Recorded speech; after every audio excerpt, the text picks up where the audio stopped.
Russia's hackers disrupt a U.S. election. Democracy itself is an infrastructure. What we saw was an attack on our country. And America plans on striking back. When it comes to interfering in our election, we better be ready to throw rocks. A new conflict emerges. They need each other as enemies more than they need each other as friends, unfortunately. Has the battle now moved beyond cyberspace?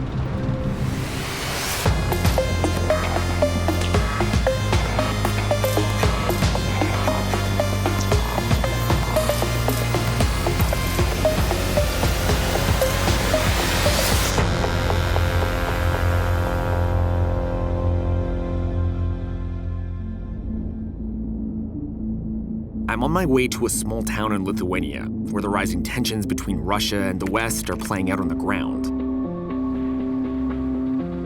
This was once part of the Soviet Union, but today, it's a NATO country. And the Western military alliance is flexing its muscles. German troops and tanks are rolling through the country for the first time since World War II. It's a scene heavy with symbolism.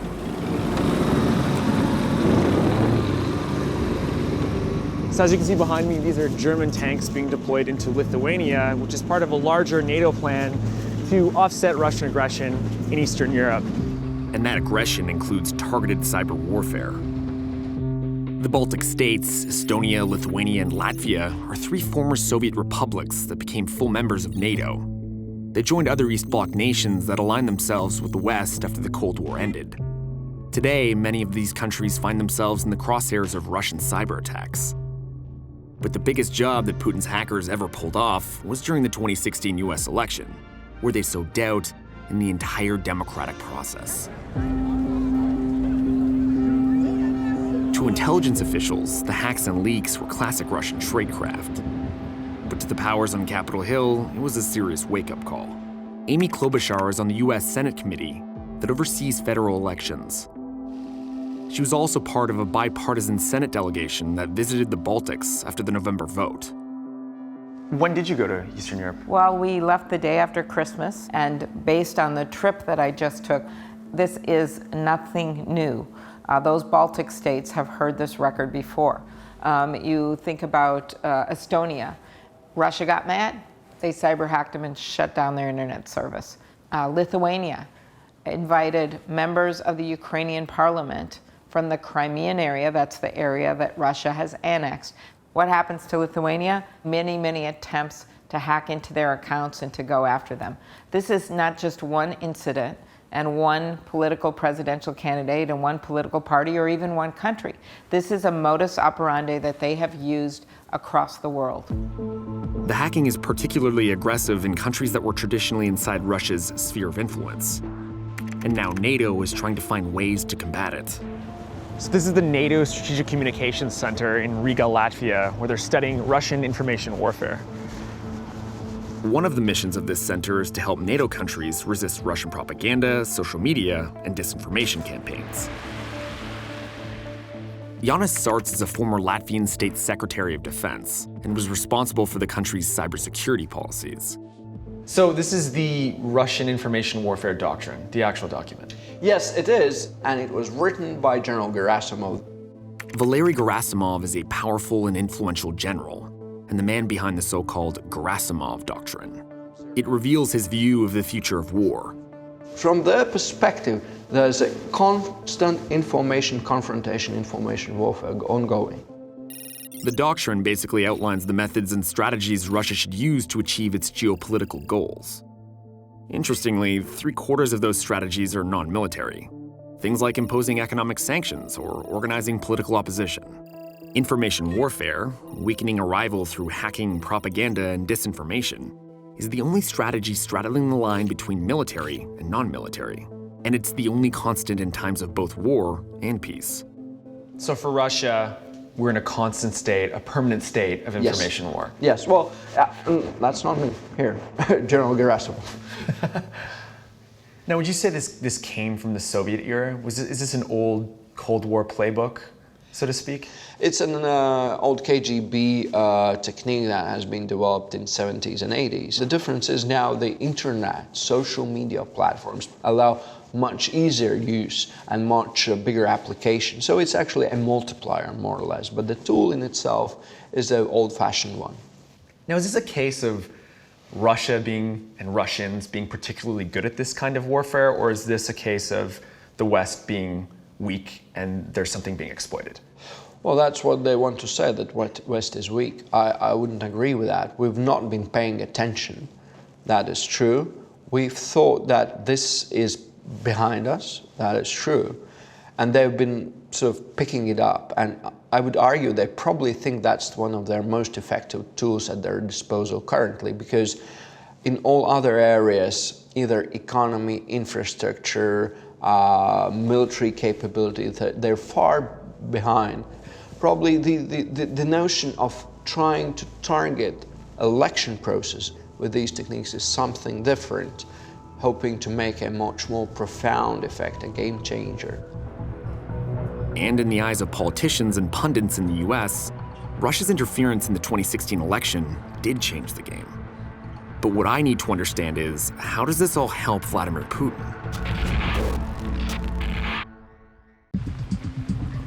Once US officials concluded Russia interfered in the presidential election, you can be sure they started plotting their response. But I'd like to know how far an escalating cyber war between these two former Cold War rivals could go. I'm in Moscow trying to get some official answers, but so far I've been shut out.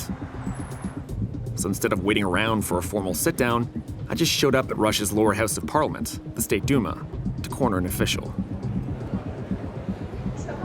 So we're crashing a party in the Russian State Duma right now, seeing if anybody will talk to us about DNC. Inside the chamber, the scene is pretty formal. Politicians and military men waxing poetic. Rule 1 of an effective disinformation campaign is never talk about your disinformation campaign. Meet General Vladimir Shamanov. He's the chairman of the powerful State Duma Defense Committee. Shamanov was once commander-in-chief of all of Russia's airborne troops, but he might be better known for human rights abuses that happened under his command in Chechnya. I was hoping he could talk to me about the next moves in the conflict between the US and Russia. He agreed to talk, but first, this awkward elevator ride with a man human rights groups want investigated for alleged war crimes.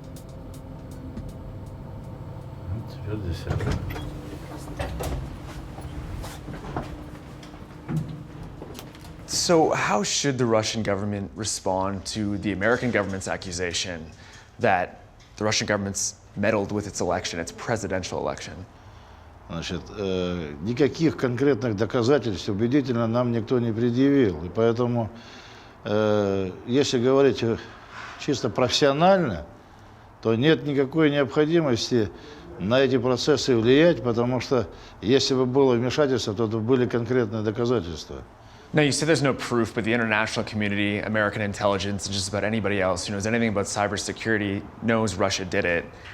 Why is the Russian government and Vladimir Putin so hesitant to say that they were in fact the ones that were influencing the election? Поэтому меня вот удивляет ваша настойчивость. Я же русским языком ответил. Россия никаких мер вмешательства в выборы американского народа не предпринимала, уважая суверенитет американского государства.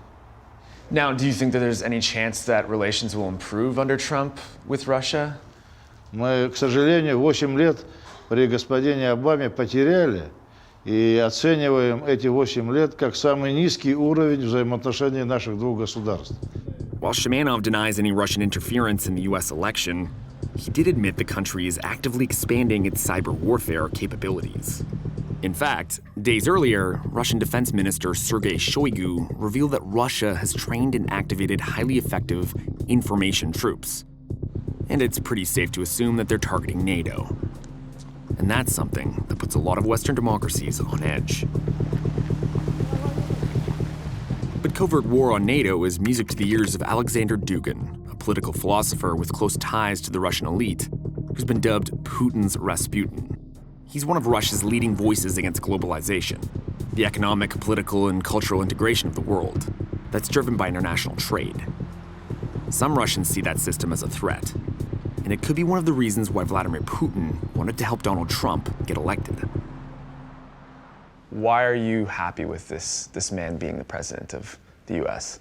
Because I think that the world is approaching a catastrophe of globalization, because it's based on the presumption that everybody in the world as individual are completely equal, and the humanity should be treated as a consumer's body. President Obama and all previous presidents completely engaged in globalization process. That is the reason why Putin is so demonized at the West, because his agenda to reaffirm Russia as regional power went exactly against this process of globalization. So Trump is alternative to all that.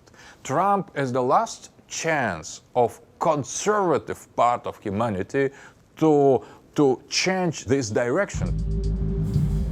Dugin's idea that a Trump victory would mean a freer hand for Russia didn't come out of nowhere. And the incoming president confirmed as much, promising a drastic change in American foreign policy. We will seek friendship and goodwill with the nations of the world, but we do so with the understanding that it is the right of all nations to put their own interests first. We do not seek to impose our way of life on anyone. This slogan, "Let's make America great again," everybody in the world outside is invited to make Russia great again, to make Europe great again, to make Israel great again. Everybody is free to repeat the example for Donald Trump. If we, for example, could expand our influence outside of Russia, we will be free to do so. Meanwhile, Dugin believes that both NATO and the European Union are doomed to fail. And though he hopes Trump will usher in this new world order, he denies that Russia's hacking helped put him in office. We did nothing, except we prayed for Trump, we dreamed of Trump, we wished the victory of Trump. Maybe some of our hackers not only prayed and dreamed, but as well intervened. But I think it's what on the small scale, maybe they could affect 3 or 4 waters. But for Russia specifically, is the rise of Trump, the dissolution of NATO, the dissolution of the EU, is this all a good thing? Yes, I think that is a kind of event that is strictly linked to the victory of Donald Trump. Thank you, Donald Trump. Alexander Dugin believes that a Trump presidency is good for Russia. But there may be another reason Putin got involved in a US election: payback.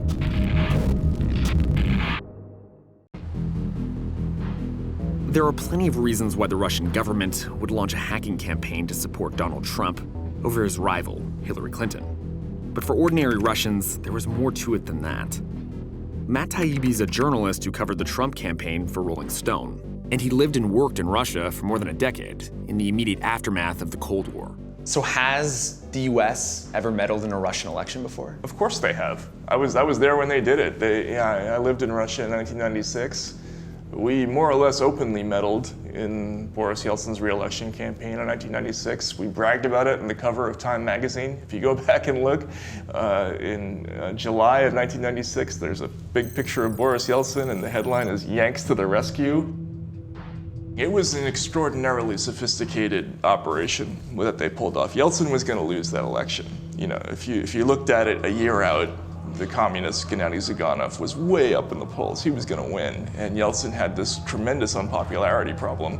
And that's when there's this series of events, and America was in the middle of all of them. They gathered together all the future oligarchs. It's clearly a deal where they're going to be the recipients of this massive privatization program. It's a quid pro quo. We're going to give you these oil companies. You, in turn, are going to give Boris Yeltsin campaign contributions.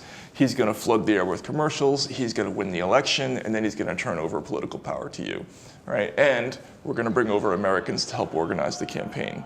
For Russians, when I bring this stuff up, they laugh at me like, yeah, don't you remember what you guys did in '96? And you expect us to feel guilty about this stuff? I mean, come on. Russians might think interfering in the 2016 US election was an acceptable move in an established game. But for many Americans, it was breaking the rules. And in political circles, the extent of Russia's interference was a call to action. We can have all the technology, all the tanks, all the people, but if we're not fighting the next war, we're in trouble. And cyber is the next war. Angus King is an independent senator from Maine and a member of the Senate Intelligence Committee. He was also co-sponsor of the Cyber Active War Act of 2016. How do you define a cyber attack? And how do you define a cyber act of war? And the answer is, we have to do it. We haven't yet. And how do you respond to meddling in the nation's most important leadership decision? I would argue that democracy itself is an infrastructure, and that what we saw was an attack on our country. Just as if they had dropped paratroopers into Washington and took out the computers under their arms and went down the Potomac River in a submarine. And I'm not prepared here today to say what the strategy should be, but I am prepared to say we sure as hell need one. And it needs to be clear, and it needs to be understood by our adversaries so that it is a deterrent for them acting. And deterrence, by the way, only works if the other guys know it. You've got to tell them, this is what we consider an act of war. Or you have to saber rattle. Or yeah, but it has to be real. They have to understand that there are going to be consequences. And so far, it's, we'll respond at a time and place of our choosing. One of the principles of cyber deterrence, it seems to me, is that it has to happen fast. It has to be not automatic, but within hours of the attack, not within days. The longer you wait, the less effect that it has. I met last fall with representatives of Latvia, Lithuania, and Estonia. And they were describing that what we had seen here was absolutely routine to them. And it's multifaceted. It's not only hacking, but it's disinformation, fake news, all of that kind of thing, planning salacious stories about Moscow's opponents, whatever. This is their whole strategy. Putin has found a brilliant way to undermine the West on the cheap.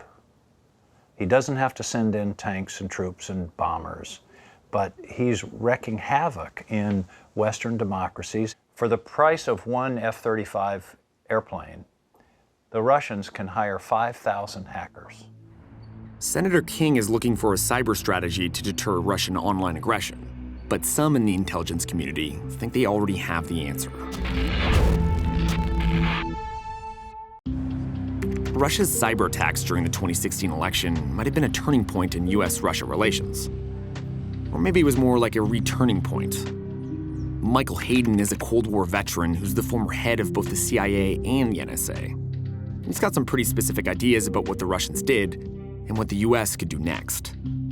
What point is something like that hack, which influenced, for all intents and purposes, potentially got a president elected, that an unknowable fact. An unknowable fact, but it seems as though that's the case.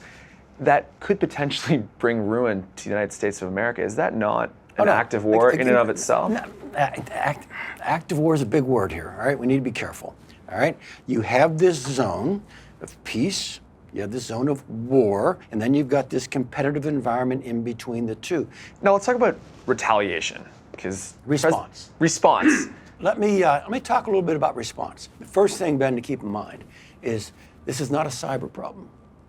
This is a Russia problem. And once you've done that, Ben, your response then has a much wider range of possibilities that you could use to push back against the Russians, to actually point out to them, this is kind of unacceptable.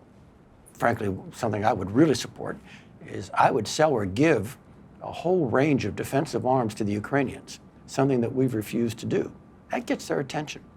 If you want to do something in the cyber domain, the Russians just use a cyber espionage event to weaken American democracy, or try to weaken American democracy.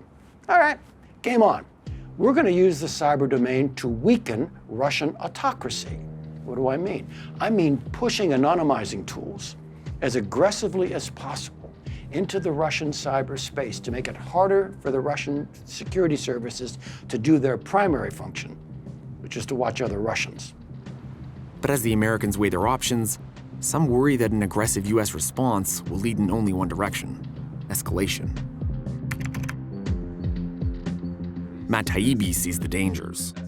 Judging from your experiences living in Russia for so long and also seeing what's gone on in the last few years between Putin and Obama, how do you see that Russian-American relationship going forward now that we know that they did indeed intervene in a presidential election? One of the things we were always cognizant of is that the military-industrial complexes of both countries missed each other after the Cold War ended because they had been enormously useful to each other financially. The idea of one being a threat to the other, that the expansion of NATO necessitated this enormous investment by the Russians, and likewise on the other side. And I think that's what we're going to see playing out now, that Russia and America are going to rediscover each other as enemies, and they're going to rediscover the utility of each other as enemies. There's no way Trump and Putin are going to stay friends forever.